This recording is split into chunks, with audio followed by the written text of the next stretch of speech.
Tá satisfeito de ficar estudando pelos vídeos? Vamos estudar pela tutoria então, vai ser o máximo. Vamos continuar falando sobre a relação entre Prana, Agni, Ojas, Tejas. Ai meu Deus, quem é quem? Isso não estava no capítulo anterior, não era na outra pergunta? Por que o Ojas ou o Tejas apareceu aqui também? Certo? Veja bem, no sânscrito, as palavras elas têm andares. Você tem um prédio lá que se chama Agni. No primeiro andar é uma função, no segundo andar é outra função, no terceiro andar é outra função. Todo aquele prédio se chama Agni. Mas dependendo do setor que você andar naquele conceito, ele vai ser uma coisa completamente diferente da outra. Por exemplo, Go é vaca, mas Go também é conhecimento. Então, no sânscrito você pode olhar essa palavra Go e, em um certo sentido, está falando sobre escrituras, no outro está falando sobre vaca.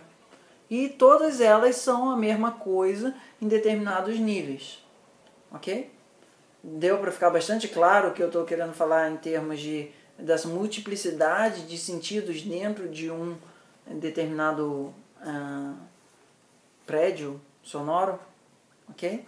Bom, então agora vamos falar um pouco mais sobre essa história de Panchamahabhutas, de um lado, e o que é Agni, o que é Tejas, o que tem a relação disso de Prana.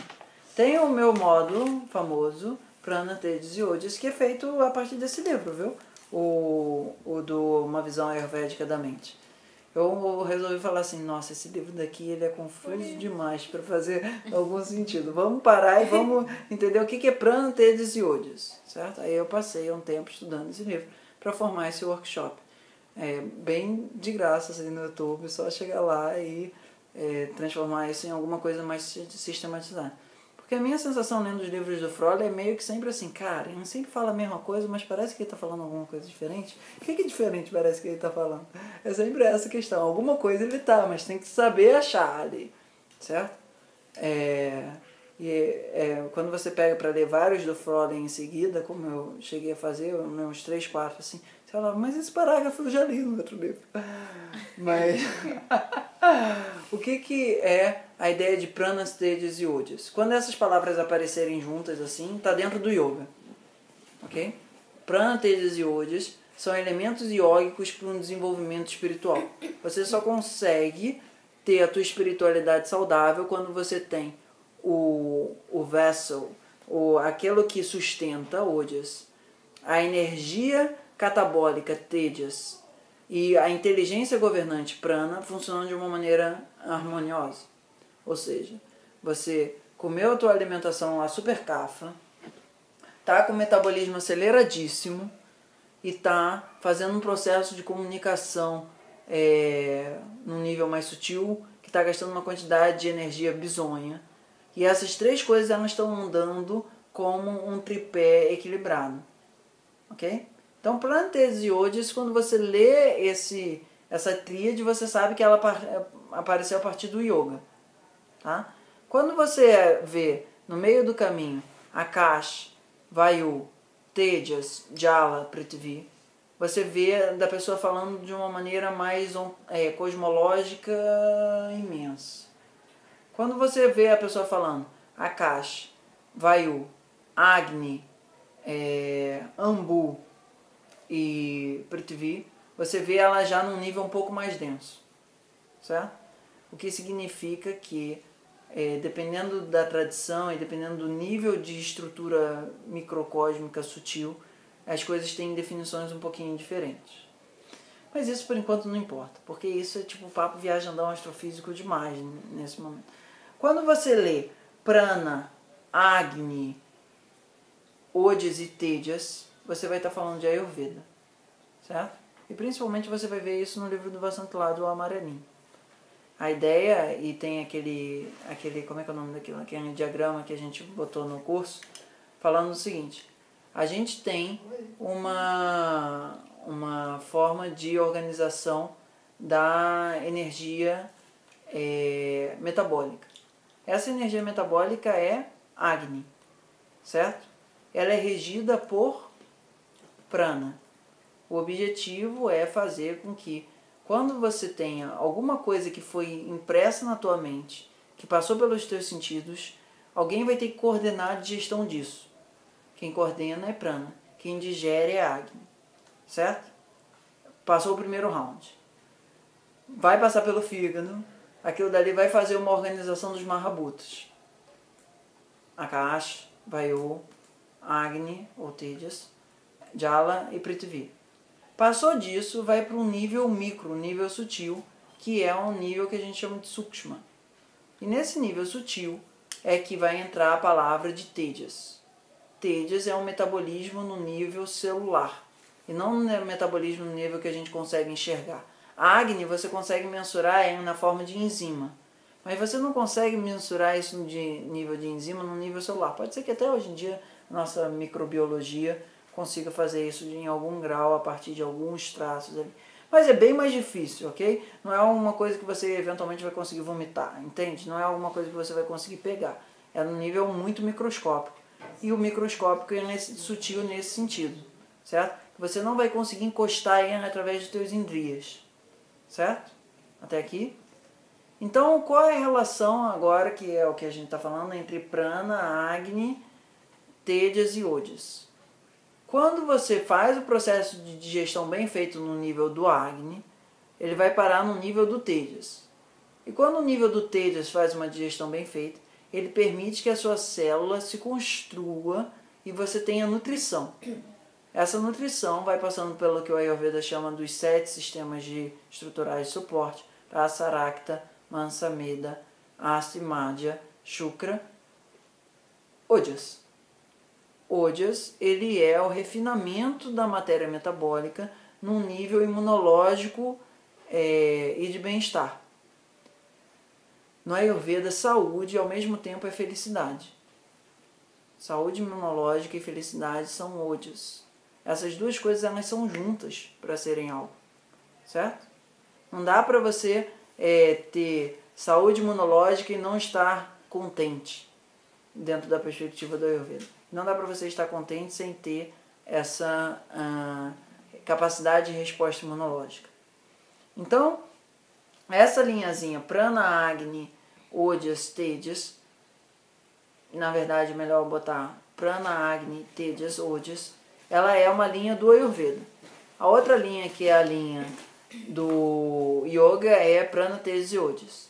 E a outra linha, que é a linha mais cosmológica, é a dos Mahabhutas.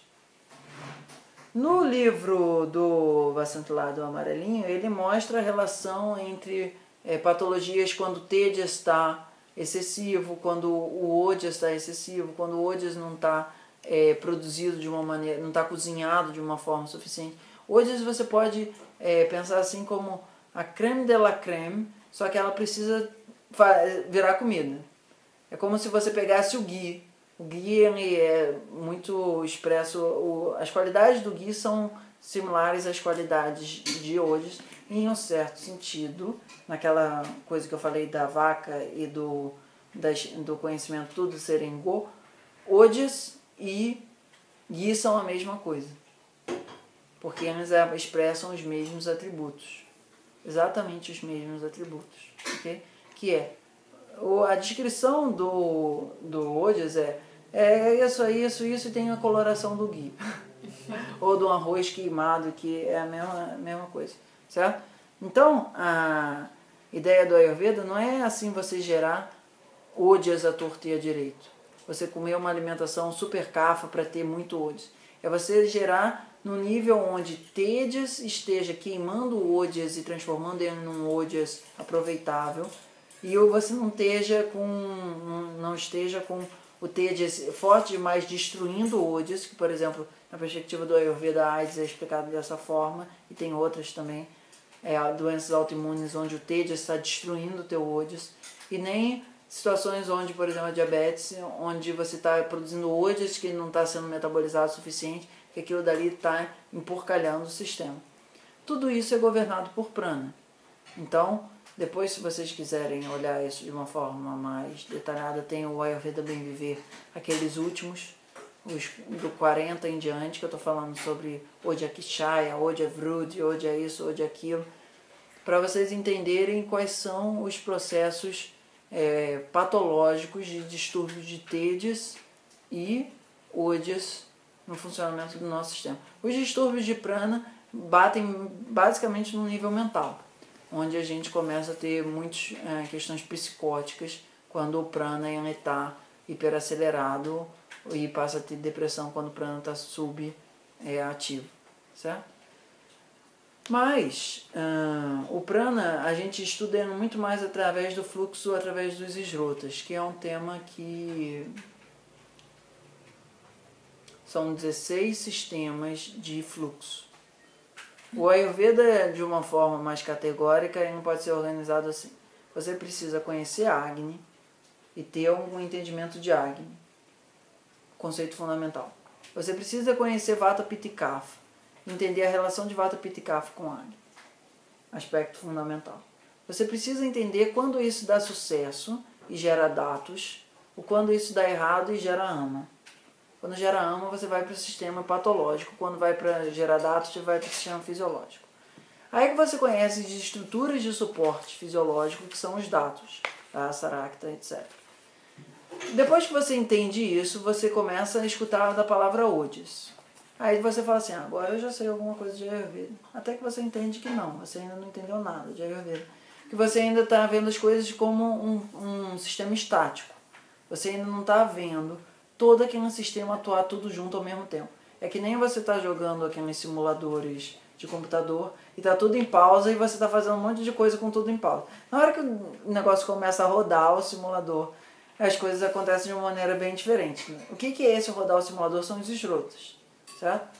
Os esrotas, eles são sistemas de circulação fisiológica onde está atuando Vata, Pitta e Kapha através dos dados, mas não só nos dados, nos órgãos também. E isso está fazendo todo o processo da vida, ok? E aí nos esrotas a gente vê basicamente os quadros patológicos através do fluxo excessivo, do fluxo inadequado abaixo ou do fluxo indo para fora do canal, como os processos patológicos.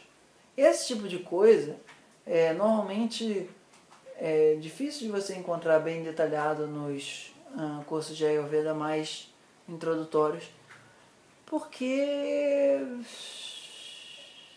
é como se primeiro você tivesse que ensinar a pessoa a aprender a tocar violino antes de ela tocar na orquestra, entende? Quando você está falando de dados ainda, você está falando de uma maneira um pouco mais isolada, estanque, uma metodologia mais estática. Não é ela, tipo, todo mundo junto e a orquestra lá e o violino é só uma parte, certo? Porque ao mesmo tempo que o Rasa Dhatu está atuando no Ambu Varjrotas, ele também em algum grau está atuando colateralmente no Prana Varjrotas, no Mutra Varjrotas, no Purisha Varjrotas. Tudo aquilo dali tem Rasa Dhatu. Mas o como aquilo dali está sendo acionado é de uma maneira muito distinta, que é a ideia do canivete, assim. O canivete tem lá milhões de funções, mas como é que ela está atuando é diferente em cada uma delas. Entende? Então, entender esrotas é uma coisa assim, bastante avançada. Você já tem que aprender a tocar todos os instrumentos, você sabe o que cada um dos instrumentos fazem, e aí depois você vai brincar de maestro. Que é tipo, vamos tocar todo mundo junto agora e ver o sistema fisiológico funcionando de uma forma integrada e não de uma forma recortada e parada. Ok? Então, tá aí a tua resposta da relação de Prana, Agni, Odestejas e etc. Ok? Foi até aí? Sobrevivemos? Sim. Sim? Ótimo. Namami Dhanvantari Madidevan